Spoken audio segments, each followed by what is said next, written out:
How's everybody doing? Paola Chapman, Realtor with IXL Real Estate in Alabama, Florida, Mississippi. Wanted to give you an update of what's going on in the market. I'm receiving calls, texts, emails from people asking me, well, Paola, the interest rates have gone up and the market is shifting. What should I do? Should I wait for the interest rates to go down, or should I buy now? That's a typical question I'm receiving. Well, here is your answer. And I think the best way we can answer that question as realtors to you guys is by comparison. And you'll be the judge once we explain the comparison if it is a good time to buy or not. From January of this year all the way to end of July, we had a really hot market. What does it mean? Well, there were a whole lot of buyers wanting to buy a house because of two reasons: low interest rates, and all the buyers that postponed their search during COVID wanted to buy then. So what happened? The market was basically collapsing. We had more buyers than houses. We have multiple offers of 10, 15 offers on one house all the time. And what happened with that? Well, in order to win a house back then, we had to offer way over asking price. Some people were asking or offering 10, 15K, 20, or even 25 or more over asking price to win a house because there were multiple offers on it. People were literally competing against each other to get that house. Not only that, but also buyers back then were forced to pay for their own closing costs because sellers didn't want to help those buyers out there to pay for some of the closing costs for them.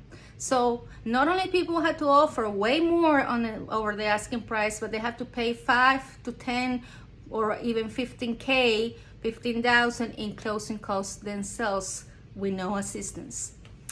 And the prices kept going up tremendously. The price on homes went up to 50% during that time. That was back then. Now let's compare with now, how the shifting market is actually way different for the buyer. Now we're seeing price reductions of $10,000, $15,000 or more in some markets. We're seeing that since the houses are more days on the market, what happens? Well, the sellers who now they don't have 15, 20 offers on their table to pick from, but now they realize that they need to start negotiate on the price when they receive that offer. So what happens? More and more savings for the buyer.